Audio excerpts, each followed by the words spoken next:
교회 오기 참 힘드셨죠? 얼마나 많은 방해와 또 유혹과 시련이 있었겠습니까? 마치 이스라엘 백성들이 절기를 지키기 위하여 예루살렘 성전을 향한 순례길처럼 사실 이 시간 이 자리에 오는 건 그렇게 쉬운 일은 아닙니다. 제가 지난주에도 설교했던 것처럼 그리스도인다운 정체성, 그걸 인식하지 않으면 내가 여기 왜 와야지? 여기서 뭐 하는 거지? 그리고 끝난단 말이죠. 우리가 그리스도인다운 정체성 가지고 살려고 할 때, 몸부림칠 때 항상 악한 것들은 우리를 가만두질 않아요. 제가 사실은 뒤에 앉아서 이렇게 3층을 바라보면서 예배 시간이 30분이 훨씬 넘었음에도 불구하고 아이를 들쳐업고 이렇게 오시는 우리 젊은 부부 성도님들이 약간은 믿기도 하지만 예배 시간 늦어서 한편으로 생각해 볼 때에는 참 귀하다 하는 생각이 들어요. 어떤 믿음이길래 그 아이를 들쳐업고 주차도 불편하고 이것저것 다 불편한 점이 많은 이 예배의 자리에 올까? 뭐가 좋아서, 무엇 때문에? 답이 안 나와요. 하나님밖에는. 하나님이 좋으니까 오는 거 아니겠어요? 하나님께 예배하기 위해서 오는 거 아니겠어요? 전주현 목사가 잘나서 오겠습니까? 전주현 목사 얼굴 보러 오겠습니까? 아니잖아요. 우리 하나님 참 위대하십니다. 이렇게 좋은 날, 날씨도 요새 계속 미세먼지도 없는 날씨가 계속되고 있는데 굉장히 청명하고 맑지 않습니까? 이 좋은 날에 이 좋은 장소에서 여러분들과 함께 예배할 수 있게 되어서 너무나 감사하게 생각하고, 우리를 예배의 자리로 불러주신 하나님 앞에 모든 영광과 찬양과 감사를 돌릴 수 있는 저와 여러분 되시기를 바랍니다. 여러분, 제가 한번 물을게요. 여러분 드라마 좋아하세요? 드라마 잘 보시죠? 어제 저녁에도 드라마 보셨나요?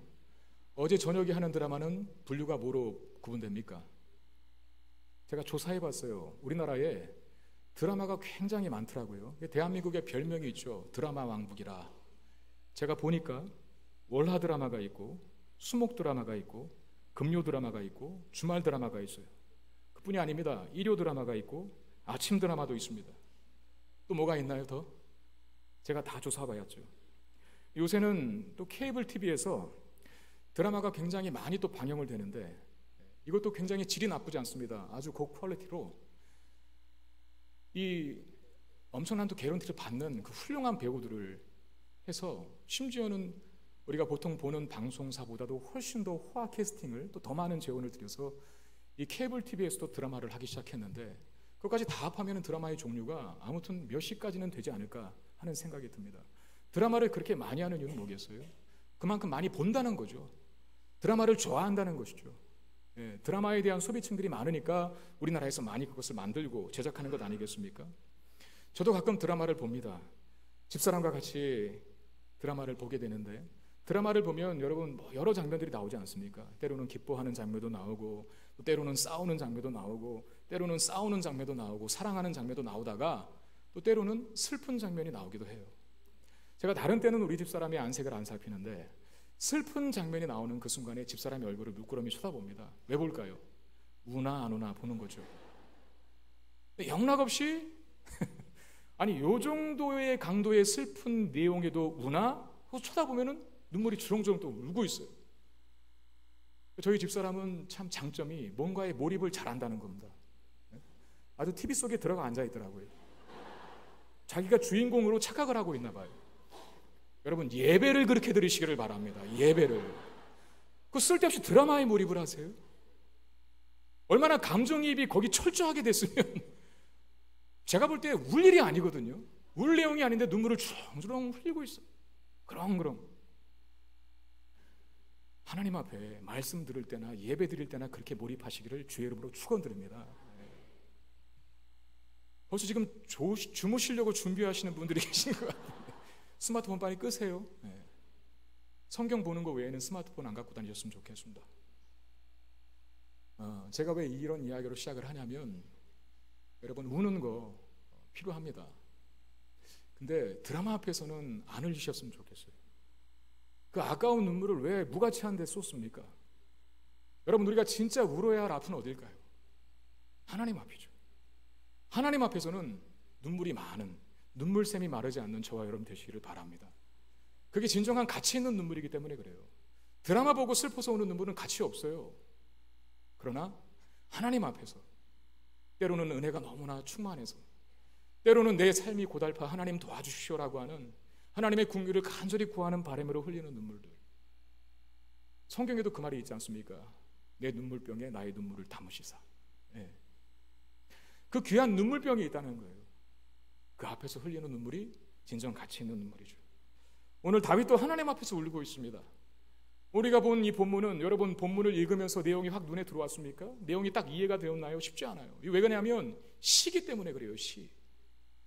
여러분, 시는 굉장히 저자의 의도나 그 저자의 그 본뜻이 막 베일 속에 감춰 있는 것처럼 은유적인 표현도 많고 뭐 그렇지 않습니까? 뭘 따져야, 은율도 따져야 되고 뭘 따지다 보니까 이게 분석을 하지 않은 이상은 저자의 의도를 잘 파악하기 힘들어요. 저 같은 사람은, 저는 약간 이렇게 로마서 같은 거나, 제가 언젠가도 말씀드렸지만 시집을 읽는 것보다는 신물 사설을 읽는 게 저는 편하거든요. 저 같은 사람은 이런 시 또는 애가, 이 노래 같은 것들을 제 적성상은 잘 맞지가 않아요. 그래서 사실 이 본문을 그냥 넘겨뛸까 하다가 하나님께서 이 본문을 계속 묵상하게 하시는데 너무나 큰 가르침을 저에게 하나 주셨어요. 그걸 여러분들과 나누고 싶어서, 저는 사실 시에는 자신이 없지만 그래도 여기 담겨있는 핵심적인 메시지가 너무나 아까워서 넘어가지 않고 오늘 본문 내용을 통해서 같이 나누기를 원하는데, 이게 바로 다윗의 슬픈 노래라는 겁니다. 애가, 시거든요. 다윗이 쓴 시. 왜 다윗이 이 애가로 노래하고 탄식합니까? 사울과 요나단이 죽었기 때문에 그래요. 사울과 요나단이 죽었기 때문에, 전장터에서 전사했기 때문에 다윗이 탄식하며 눈물을 흘리며 쓴 시, 부른 노래가 바로 이 슬픔의 노래, 이 애가인데, 근데 여러분 한번 우리 생각해 보십시오. 우리가 선뜻 이 다윗의 슬픔과 탄식을 이해하겠습니까? 왜 이해 못합니까? 물론 요나단의 죽음에 대해서는 애도할 수 있죠. 요나단하고는 친했으니까. 그 요나단이 잘해줬잖아요. 그리고 다윗도 요나단 좋아했잖아요. 절친한 친구가, 형처럼 지냈던, 친형 동생처럼 지냈던 형이 죽었으니까 얼마나 슬프겠어요. 그건 이해가 가는데, 사울에 대한 죽음에 대해서 오늘 보면 굉장히 많이 애도하고 있다는 거예요. 요나단보다도 사울이 더 많이 비중이 있고, 그리고 항상 사울과 요나단을 얘기할 때 사울을 앞에다 두고 이야기해요. 어쩌면 이 다윗의 애도는 요나단보다도 사울을 더 중심으로 두고 있다고 볼 수도 있을 정도로 그렇게 사울의 죽음을 애도하고 있습니다. 여러분, 그게 이해됩니까? 저 같은 사람은 이해가 안 되죠. 왜냐하면 여러분, 13년 동안이나 자기를 죽이려고 쫓아다녔던, 다윗이 무슨 잘못이 있었거나 사울의 가문에 해를 끼친 것도 없는데 무고한 다윗을 죽이려고 13년 동안에는 쫓아다닌 사람이 있다고 한번 생각해 보십시오. 그 사람이 죽었으면 박수를 칠 일이지, 기뻐할 일이지, 왜 슬프고 탄식하며 괴로워합니까? 이게 이해가 안 간다는 거예요. 여러분, 가정폭력을 일삼고 늘 술과 도박으로 살았던 한 가장이, 그야말로 집안을 풍비박산된 아버지가 이런 중병으로 또 이런저런 사고로 돌아가셨다고 한번 생각해 보십시오. 물론 아버지의 죽음을 기뻐할 자식은 없겠지만, 그 아버지, 늘 괴롭혔던, 자식들을 때렸던, 어머니를 목살게 굴었던 그 아버지가 죽었다는 것에 대해서 사실은 막 그렇게 크게 슬퍼하지는 않을 것 같아요. 다윗은 물론 사울이 장인어른이긴 했지만 일단은 개인적인 차원에서는 자기를 괴롭힌 원수 아닙니까? 그의 죽음에 박수를 보내야 하는데 그의 죽음을 오히려 애도하고 있습니다. 왜 다윗은 그의 죽음을 애도하고 안타까움을 슬퍼하고 있을까요?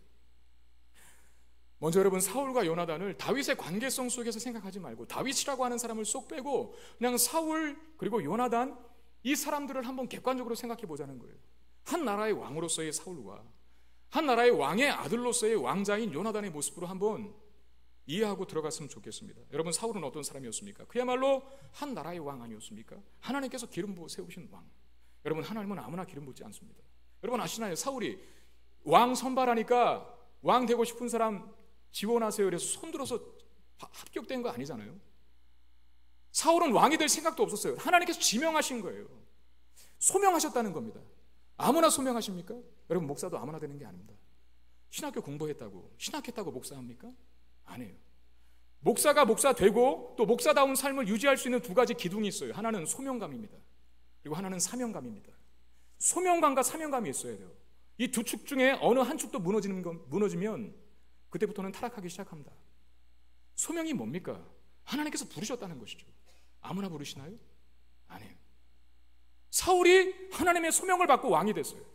하나님 기름 부으신 사람이에요. 대단한 사람이라는 거예요. 특별한 사람이라는 거예요. 그의 체격 조건도 월등했습니다. 다른 사람보다 머리 하나는 더 있었다 그래요. 등치가 좋았습니다.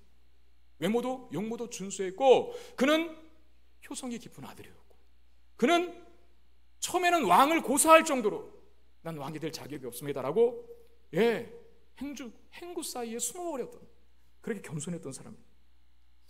그가 왕이 된 후에도 암몬의 위협으로부터 길르앗 야베스 사람들을 구원했고, 이스라엘 안에 상비군, 여러분 정규군을 조직한 사람이 바로 사울입니다. 정규군을 조직해서 나라의 안위를 도모했던 사람들, 국력을 강화시킨 사람, 바로 이 사울이었죠.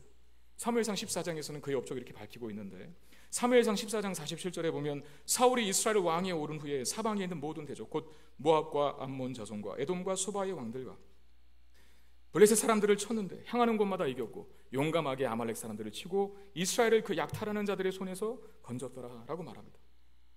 이게 한마디로 말하면 뭡니까? 사울 유능한 왕이었다는 거예요. 그는 실력 있는 사람이었다는 거예요. 그가 지켜줘서 이스라엘이 태평성대를 누렸다는 거예요. 네?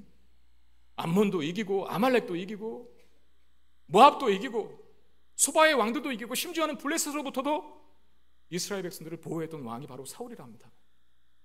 얼마나 탁월해요. 그는 정말 용사가 맞습니다. 실력 있는 장수가 맞습니다. 훌륭한 사람이에요. 그의 아들 요나단은 한술 더 뜨죠. 훌륭한 거 플러스 신앙까지 있네요. 요나단은 신앙도 좋은 사람이었습니다. 여러분 아시지 않습니까? 블레셋과의 전쟁에서 열세에 놓인 이스라엘을 자신의 부하 한 사람을 데리고 단 둘이 적진에 침투하여서 전세를 단번에 역전시킨 용사 중의 용사가 바로 요나단입니다. 그리고 그는 굉장히 탁월한 인격자였어요.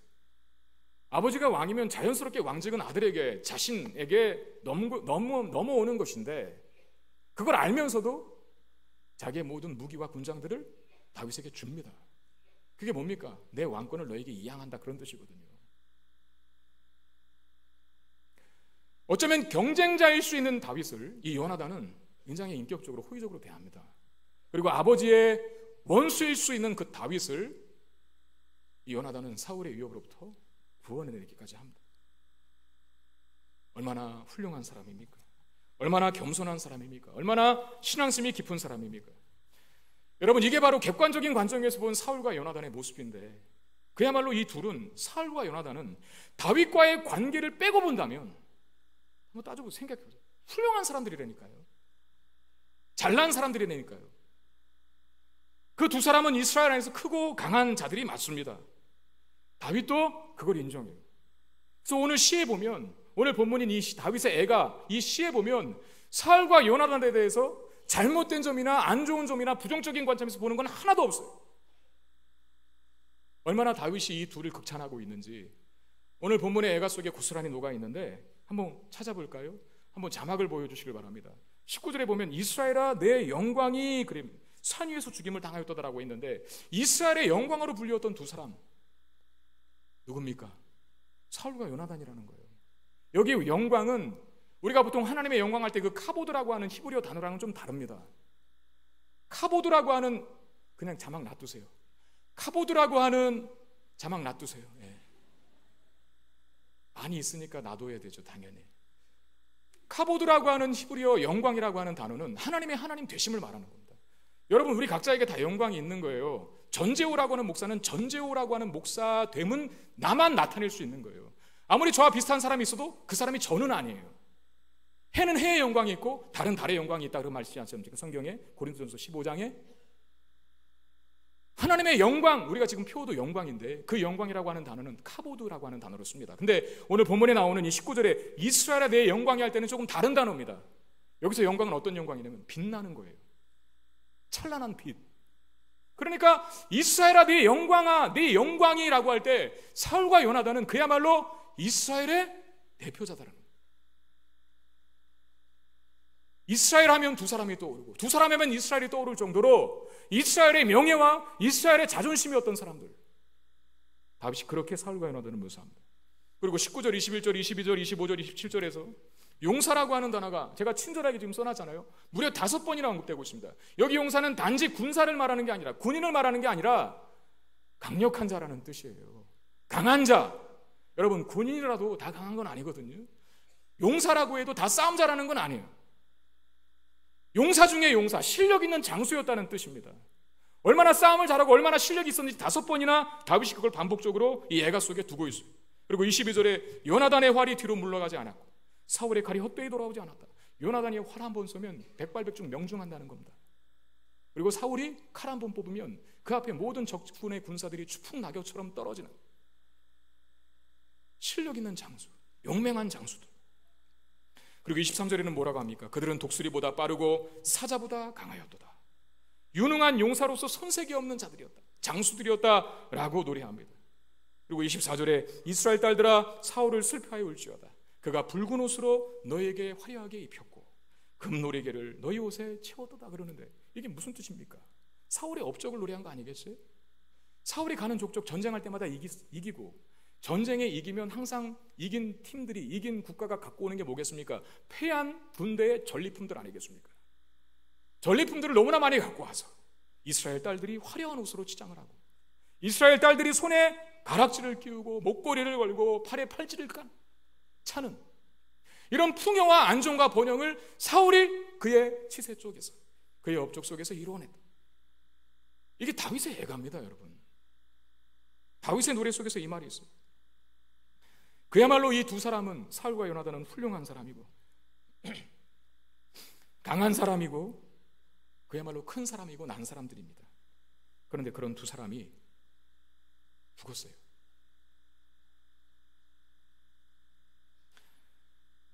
결코 꺼지지 않을 것 같았던 이스라엘의 영광의 빛이 꺼져버렸어요. 결코 죽지 않을 것 같았던 이스라엘의 용사들이 죽어버렸어요. 그것도 전쟁에서. 사울은 다 가진 자였죠.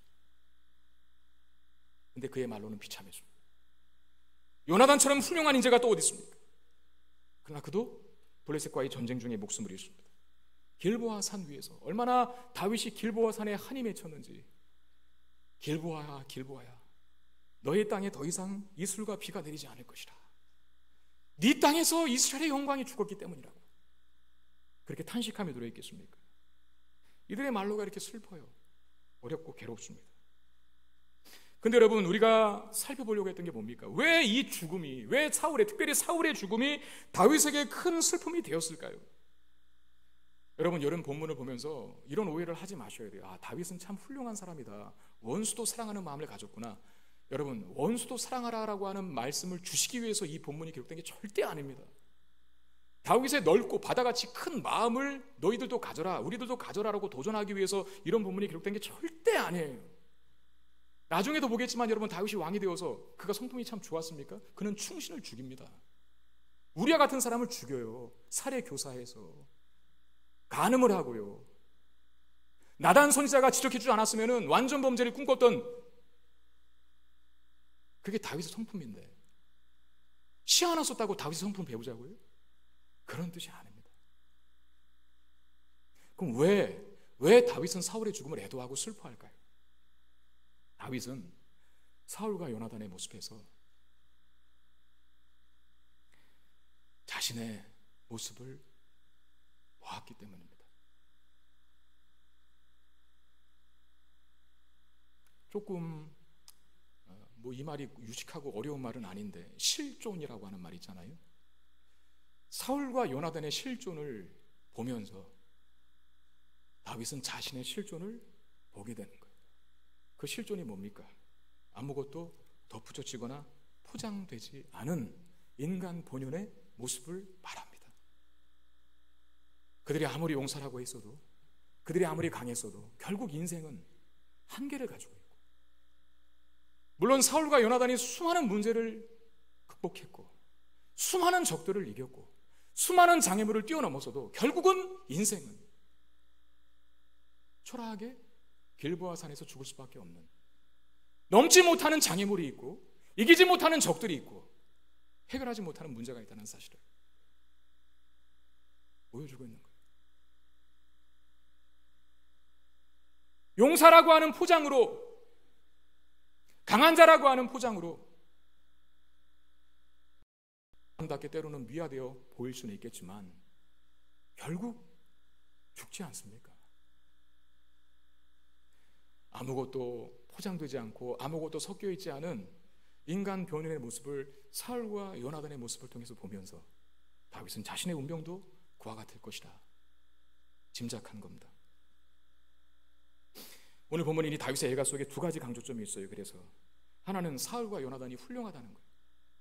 아까도 계속 강조했지만 용사라고 하는 말이 5번 반복되고 있고, 이 다윗의 애가 속에는 사울과 요나단에 대한 칭찬으로 가득 차 있어요. 활 한 번 쏘면 백발백중이고 뽑은 칼 앞에 적군들이 추풍나래처럼 떨어지는, 이게 첫 번째 강조점이에요. 그들은 훌륭한 사람들이었다. 그리고 두 번째 강조점이 뭡니까? 그런 그들이 죽었다는 겁니다. 여러분, 오늘 본문의 시는, 다윗의 애가는 몇 절부터 시작되냐면 19절부터 시작되는 거거든요. 그 19절 첫 번째 문장에 이스라엘의 내 영광이 산에서 죽임을 당하였도다 하면서 그 다음에 뭐가 나옵니까? 오라 두 용사가 엎드려졌도다. 그리고 끝에 27절에 뭐라고 합니까? 오라 두 용사가 엎드려졌도다. 여러분, 학교 다닐 때 국어 다 배우셨잖아요. 앞과 뒤를 감싸고 있는 문장이 사실은 그게 중심 내용이라는 뜻이에요. 다윗의 시의 강조점은 첫 번째는 그겁니다. 그들은 용사였다는 거예요. 용사, 강한 자, 안 죽는 자, 안 죽을 것 같은 자, 패배가 없을 것 같은 자들이었다. 또 하나의 강조점은 오라 이 두 용사가 엎드려졌도다가 두 번째 강조점이에요. 그들은 강해 보였지만, 그들은 커 보였지만 결국은 그들은 죽었다는 거예요. 이게 다윗의 시의 두 가지 관점입니다. 사울과 요나단은 정말 강했습니다. 그러나 그들은 전쟁에서 죽음을 맞이하는데 결국 이것이 끝이에요. 모든 강함은 이 죽음이라는 현실 앞에 다 묻히게 되는 겁니다. 이게 뭘 말합니까? 인간은 아무리 강해도, 아무리 많은 것들을 갖고 있어도, 칼 10자루 아니 수천 자루를 갖고 있어도 용사처럼 보이긴 하지만 결국 인간은, 그 실존은, 그 본연의 모습은 연약한 질그릇에 불과하다는 거예요. 오라 두 용사가 엎드려졌도다. 오라 두 용사가 이러고 끝나잖아요. 그 용사가 엎드려졌도다라고 이야기해요. 다윗이 바로 그걸 본 거예요. 그래서 슬퍼하는 겁니다. 그래서 아파하는 겁니다. 여러분, 공감하지 않는데 어떻게 슬퍼할 수 있겠어요? 사울이 자신을 죽이려고 했던 13년 동안이나 쫓아다녔던 사울이 죽었는데 속 시원해야 맞는 거거든요. 그럼에도 불구하고 슬퍼하고 애가를 부르고 탄식하고 있어요. 사울의 모습 속에서 다윗은 자신의 모습을 발견한 겁니다. 정말 공통점도 많잖아요. 사울이 하나님 앞에 기름 부음 받은 자 되었고 다윗도 이미 기름 부음 받은 자가 되었습니다. 사울도 왕이었고 다윗도 이제 왕이 될 사람이 될 거예요. 심지어 요나단하고는 신앙까지도 동일해요. 같은 믿음, 같은 신앙, 동일한 신앙을 가졌어요. 그리고 그 두 사람은, 사울과 요나단은 블레셋을 물리쳤고 여러 번 이스라엘을 구원했었습니다. 다윗도 마찬가지 아닙니까? 자기의 식솔들을, 그리고 유다 지파를, 나아가 이스라엘 전체를 이제 블레셋의 손으로부터 막아내고 블레셋의 공격으로부터 구원해야 할 책임과 역할이 있는 사람이 다윗이에요. 그 사울이 용사로서 보였는데 그 용사가 너무나 비참하게 무너져가는 모습을 보면서 인간은 약하구나, 인간은 연약하구나, 아무것도 아닌 존재구나, 그걸 알았다는 것이죠. 그걸 스스로가 깨닫게 되었고, 확장된 지식은 뭡니까? 모든 인생들이 다 갖게 되는 한계고 연약함이라. 인간의 실존은, 인간의 본질은 아무리 많은 것으로 치장하고 있고 아무리 많은 무기를 갖고 있고 아무리 많은 지식과 부와 명예를 소유하고 있어도 결국은 그건 다 껍데기지. 남는 건 죽음 앞에 초라한 한 줌의 뼈들밖에 없다. 그래서 슬퍼하는 겁니다. 여러분, 우리가 뭘 가지고 있든 어떤 위치에 있든 하나님 앞에서 나를 볼 때에는 여러분, 우리가 아무것도 아닌 자라고 하는 인식 꼭 갖고 사시길 바랍니다. 뭐 잘난 척 할 것도 없고, 연약함을 항상 기억해야 돼요. 근데 독특한 건 뭡니까? 다윗은 이 연약함을, 이 한계를, 이 슬픔을 감추지 않고 노래로 부르고 있다는 겁니다. 제가 왜 독특하다는 표현을 썼냐면, 여러분 일반 상식적으로 생각해 볼 때 세상 사람들은 자기의 약점을 감추고 싶어 하는 법이에요. 그렇지 않습니까? 자녀가 좋은 대학 나오면 물어보지도 않았는데 막 말해요. 교묘하게. 물어보지도 않았는데 뭘 이야기하면서 돌리는 척 하면서 빙글빙글 돌다가 근데 우리 아이가 이렇게 해서 이야기를 해요. 꼭. 자녀가 저 지방대 총구석 대학 나와서 생각해 보세요. 얘기하겠습니까? 제가 하나의 예로 드리는 거예요. 세상은요, 약점 들춰내는 거 별로 안 좋아합니다. 우리는 그 생리를 잘 알아요. 약점 얘기했다간 잡아먹히게 해요? 무시당하게? 밟히게 해요? 저도 마찬가지입니다. 저도 약점을 가리고 싶어요. 여러분, 저의 약점은 뭐라고 생각하십니까? 약점이 없어 보이지 않습니까? 완벽해 보이지 않나요? 저는 신발을 살 때 꼭 보는 것이 있습니다. 색상도 보고 재질도 보고 또 디자인도 보지만, 색상, 재질, 디자인 다 마음에 들어도 그게 마음에 안 들면 안 사요. 그게 뭘까요? 예?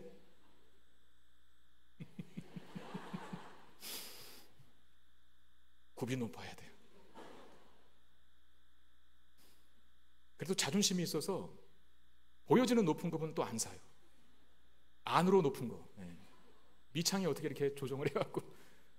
여러분, 이게 저만의 약점인가요? 우리 부목사님들도 아마 다 2층 3층에는 올라가 계시고, 신발이 2층이고 3층이에요. 그렇게 안 살아도 되거든요.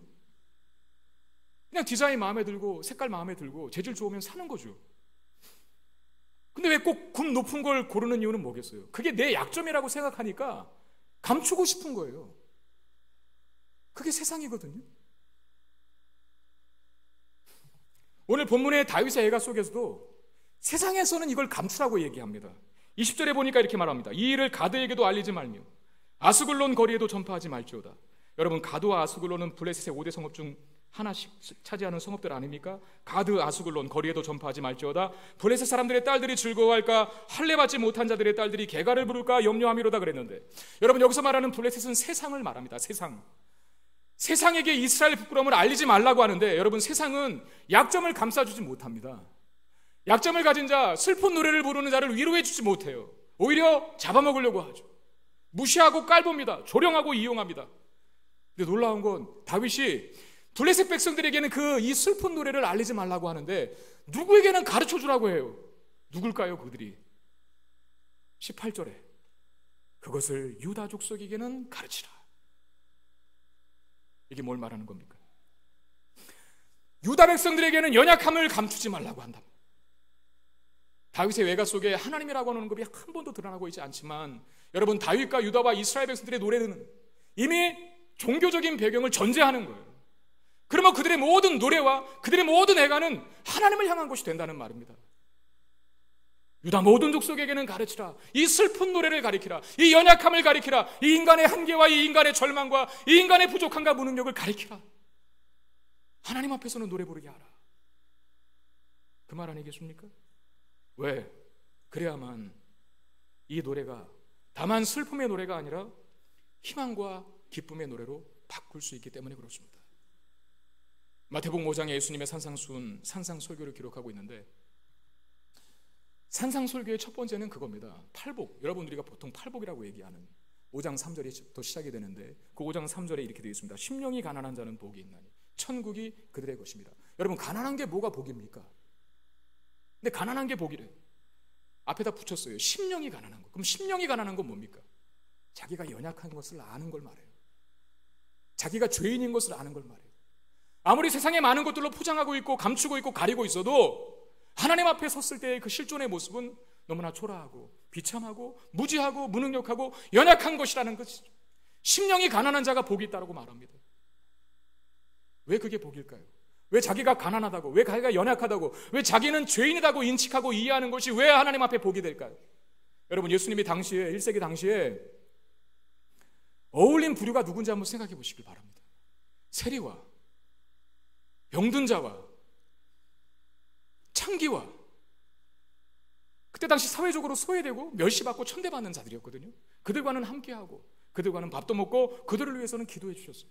그런데 그 당시에 똑같은 시대에 기득권층, 잘났다고 이야기하고 가졌다고 얘기하고 강하다고 이야기하는 바리새인과 서기관과 그리고 제사장들하고 멀리 하셨어요. 오히려 그들은 비난하셨어요. 책망하셨어요. 왜 그랬을까요? 예수님께서 무슨 기득권층에 무조건적인 반발을 하는 혁명가적인 기질을 갖고 있었기 때문입니까? 아니잖아요. 예수님 무슨 늘 야당 기질을 가져서 진보적인 사람이라 그럽니까? 아니잖아요. 이유는 단 하나입니다. 심령이 가난하나 그렇지 않나. 심령이 가난한 자들과는 함께 하셨고 심령이 가난하지 않은 자들과는 멀리 하셨다는 것입니다. 세리와 창기와 병든 자들은 약한 자들이었습니다. 없는 자들이었고 자신의 죄인됨을 인정한 자들이었습니다. 그들과 예수님께서 함께 하셔서 그들의 연약함 속에, 그들의 없는 것 속에, 그들의 결핍과 한계 속에 예수님이 들어가셔서 통치하고 다스리고 주인 되어 주셨기 때문에 심령이 가난한 자가 복이 있다. 심령이 가난한 것 그 자체가 복이라 라고 말씀하신 것입니다. 바울도 동일한 고백을 합니다. 바울에게는 육체의 가시라는 것이 있지 않습니까? 정확한 그 육체의 가시가 뭔지는 모르겠지만 분명한 건 바울이 그 약점으로부터 벗어나고 싶어 했다는 거예요. 하나님 제발 이거 좀 없애주세요. 내 사역에 도움이 안 되고 부끄럽습니다. 이거 좀 없애주세요. 이 문제 좀 해결해 주세요 라고 할 만할 그런 치명적인 약점을 가지고 있었는데 그걸 없애달라고 제거해달라고 하나님 앞에 3번이나 기도합니다. 그러더니 돌아온 답이 뭡니까? 그냥 둬라. 그냥 갖고 살아라. 이거였습니다. 고린도서 12장 8절 9절 말씀 보시면 이것이 내게서 떠나가게 하기 위하여 내가 3번 주께 간구하였더니 나에게 이르시기를 내 은혜가 내게 족하도다. 이는 내 능력이 약한 데서 온전하여 짐이라 하신지라. 그러므로 도리어 크게 기뻐함으로 여러 약한 것들에 대하여 자랑하리니 그리스도의 능력이 내게 머물게 하려 함이라.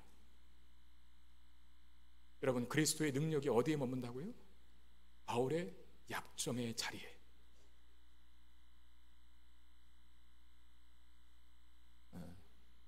강하다고 생각하는 사람에게는 그리스도의 능력이 머물 데가 없답니다. 이것저것 많은 것들로 포장하여서 난 예수 없어도 돼, 하나님 안 믿어도 돼, 하나님 은혜 주시지 않아도 돼, 하나님 도움 구하지 않아도 살 수 있어 라고 말하는 사람에게는 그리스도의 능력이 머물 자리가 없지만 바울의 약함 속에 그 빈자리에 그리스도의 능력이 자리하여 그를 강하게 만드시는 이 역설적인 진리. 바울은 그걸 알고부터 이제 이렇게 고백합니다. 고린도후서 12장 10절 말씀. 자, 우리 마음을 담아서 큰 소리로 읽어보도록 하겠습니다. 시작. 그러므로 내가 그리스도를 위하여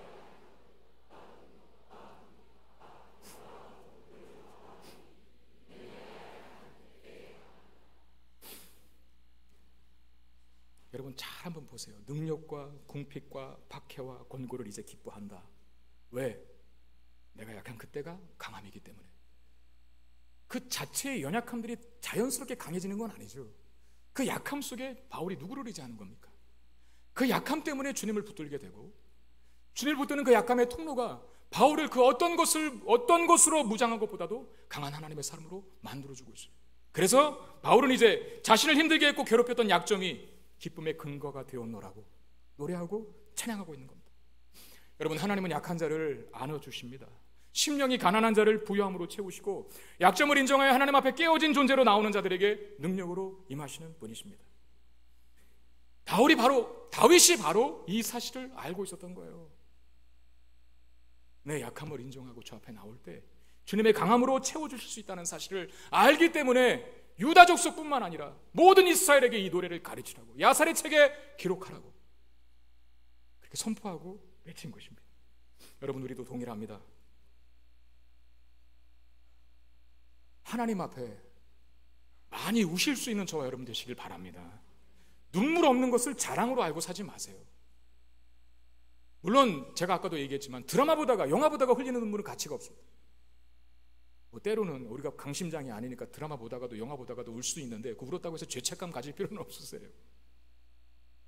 근데 정말 가치 있는 울음은 뭡니까? 하나님 앞에서 우리 자신의 연약함을 발견하고 우는 울음.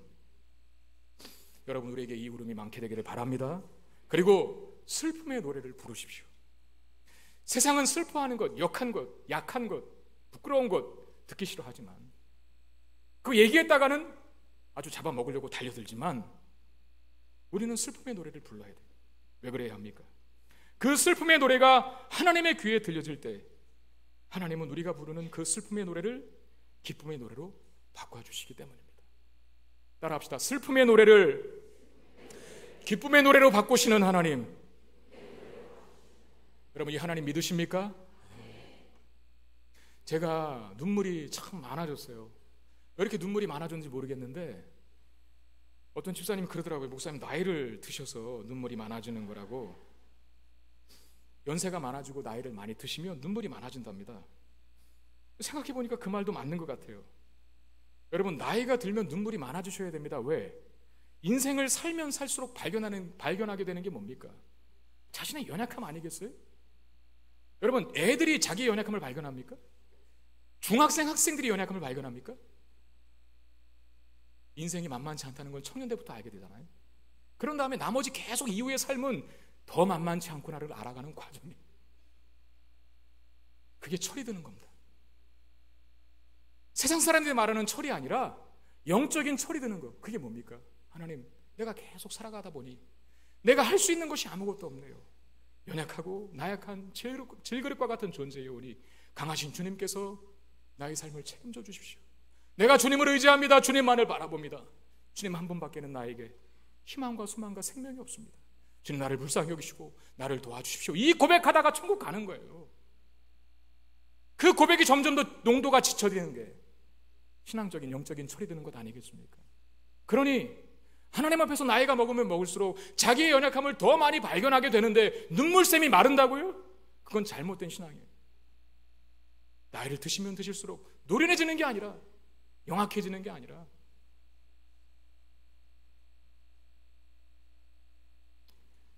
순수해지셔야 돼요. 그리고 풍성해지셔야 됩니다. 하나님의 감동에 예민해지셔야 됩니다. 그게 우리의 모습이어야 합니다. 연약함과 한계와 실패를 만나시거든 여러분, 이제 숨기지 마시고 피하지 말고 눈물을 흘릴 수 있기를 바랍니다. 슬퍼하십시오. 그래야 그 마음에 하나님께서 찾아오십니다. 그리고 그때 우리는 누구보다도 강해지게 될 것입니다. 오늘 말씀의 제목은 슬픈 노래를 부르라 입니다. 하나님 앞에서 우는 눈물, 진정한 가치가 있는 눈물이라는 것을 기억하셔서 하나님 앞에서 이 슬픈 노래를 크고도 우렁차게, 우리 세상 앞에서 우리 약점들을 못 내놓잖아요. 하나님 앞에서는 감출 거 없다는 거예요. 내가 다 안다, 내가 다 이해한다, 그리고 너는 그렇게 약해져야 한다, 그래야 내가 들어갈 자리가 있지 않니? 라고 하면서 하나님께서 말씀하세요. 여러분, 약점도 하나님 앞에 부끄러워하지 아니하고 노래로 승화시킬 수 있는 사람들, 기도로 하나님 앞에 외쳐댈 수 있는 사람들이 우리들입니다. 이건 특권이에요.